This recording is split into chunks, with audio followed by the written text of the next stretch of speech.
Hello everybody and welcome to Parks Bros. This is Drew and I'm going to be giving my full review and thoughts on Iron Rattler. Yes, we're going back to San Antonio to Fiesta, Texas to talk about one of my favorite coasters that I've ever ridden. I know, that's a little spoilery already, but this thing blew me away.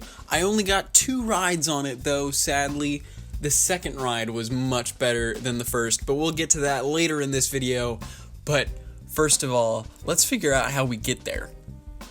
As you first enter the park, just keep going straight all the way to Boomerang Coast to Coaster, and then make a right turn, keep following that pathway past the water park entrance, and also past Roadrunner Express, which is the Aero Mine Train coaster.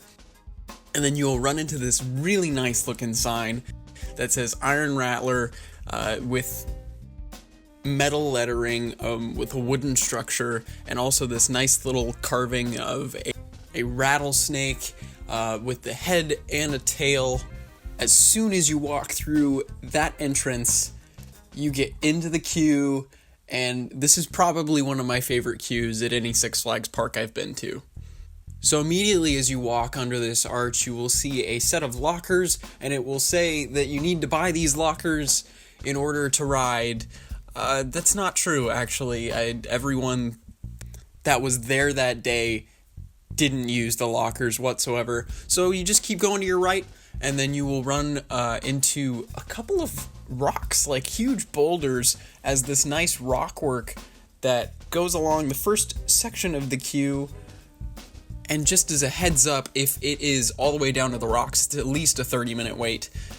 There's also this nice old truck that's sitting right next to the queue, and this rock work continues only for a little bit until you get to these kind of crazy-looking switchbacks, which go up a good 45 to 50 feet in the air, that are super, super tiny, to the point where I even felt a little claustrophobic going up this queue. But these switchbacks go back and forth about 8 or 7 times or something like that. I can't remember the exact number, but it's a lot. And you slowly crawl through each one of these switchbacks, but by the time you get to the top 2, you just go right into the station. The station itself actually has some interesting queue systems set up where the back row and the front row have designated lines. So it's just like how Accelerator has its own designated line for the first 2 rows. Iron Rattler has a designated line just for the back row and just for the first row. So if you wanted to get close enough to the first row but skip, another 10-15 minute wait, just go second row or second to back. But I will tell you, there is a difference, and it is noticeable. Also, while you're in the station, you get these beautiful views of most of the rest of the park, and also of Iron Rattler itself, but what I noticed is that the rest of the coaster is super far away, at least more than you would have thought, but it really gives you a sense of how massive this coaster is, and it's actually pretty close to being a hyper coaster, technically, considering it only needs another 20 feet or so. But this thing is ridiculous to look at. It is amazingly beautiful. I don't think it's my favorite looking coaster, but it's definitely up there. The orange tracks on the wooden support structure just really pops, and it looks really freaking good, especially with how it interacts with the quarry wall and dips and dives all over the place.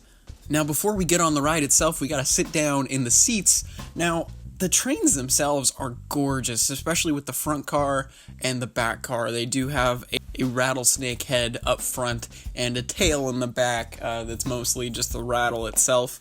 Besides that, these trains were actually made by Gerstlauer, because it was before RMC was designing and making their own trains. So if you've ridden any RMC conversions like Joker or Twisted Colossus or Wicked Cyclone, the Restraints and Seats are completely different. They are more equated to something like Pandemonium, which was also made by Gerstlauer. The seats themselves are very comfortable, except for 2 little things which I'll get to later, but they are super open compared to any other RMC train that I've been on, except for Wonder Woman, of course. But there is stadium seating, so if you are on the front end of a car, you will be sitting lower than the back end of the car, which does make a significant difference. And the restraints themselves are a little awkward, to be completely honest. They sit on your thigh. At least for me, they were sitting halfway on my thigh, which is a little weird because I'm so used to restraints always sitting on my hips. But it did kind of restrict the airtime a little bit. It felt, but they were stapling when I went. But there's also this like door handle that you can grab the restraint by in the center, which I found really weird. I think it's more for ride ops to be able to pull and push on it easier, but you can't really hold on to it comfortably if you wanted to, which I wasn't, of course, because it's an RMC. I'm going to keep my hands up the whole time, but it was really kind of awkward to have that there. But besides that, the restraints were okay. They were comfy. It just felt a little weird having them on my thigh instead of my hip. Now let's go back to the seat, and the seat itself actually had two ridges on like the small of my back. It was really weird how the seat kind of did that. I think it was just from wear, but the seat cut into my back, like right under my shoulder blades, each shoulder blade separately too, which I found really interesting.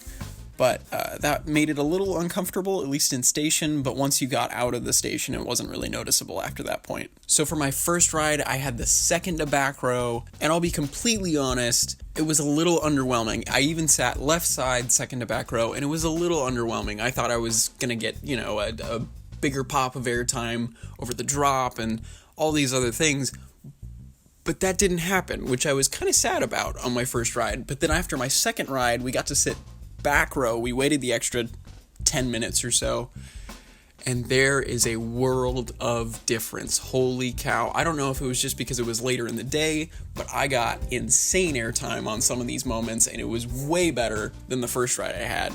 The intensity of this ride was up there with some of the rides I've had on Batman clones, and that's saying something, at least for me. I was not expecting it to be that intense, but it really, really was.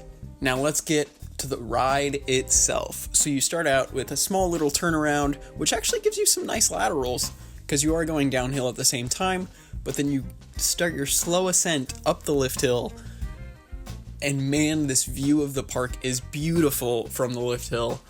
It's really kind of weird, because if you're sitting on the right side, you see this huge drop off next to you only until halfway up the lift, until you get to the quarry wall itself, which I find really weird.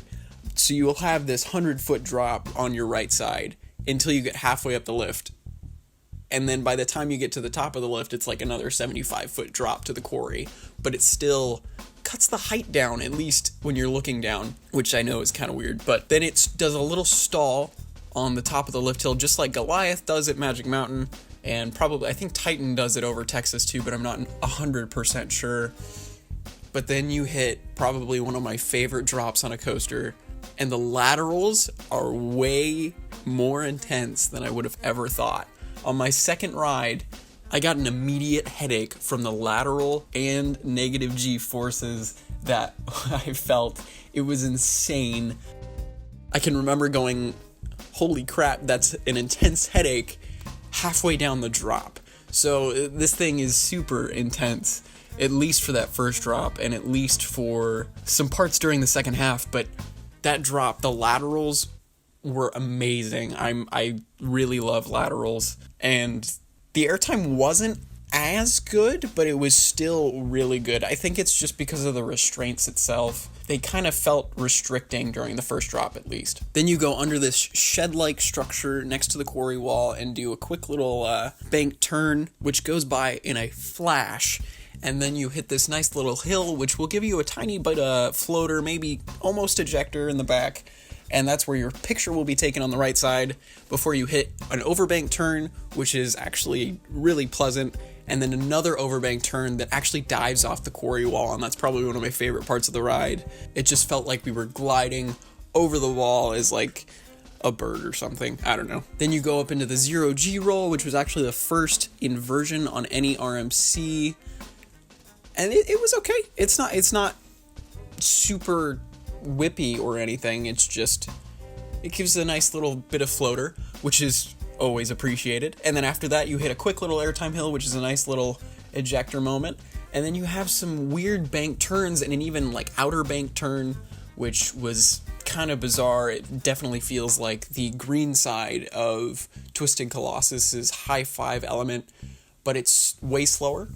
At least it felt like that. Then you have a nice little pop of airtime right after that. And then probably my favorite or second favorite part of the ride, this dive off the quarry wall. And I know I said the other element with the overbank was a dive. This is the real dive. You get an insane punch of airtime. One of my favorite moments of airtime ever, which you get flung over. I would equate it to the blue side on Twisted Colossus going under the double down, but without a head chopper and maybe a little more intense, at least in back row. And then right after this, you go inside the quarry wall, which I thought was really cool.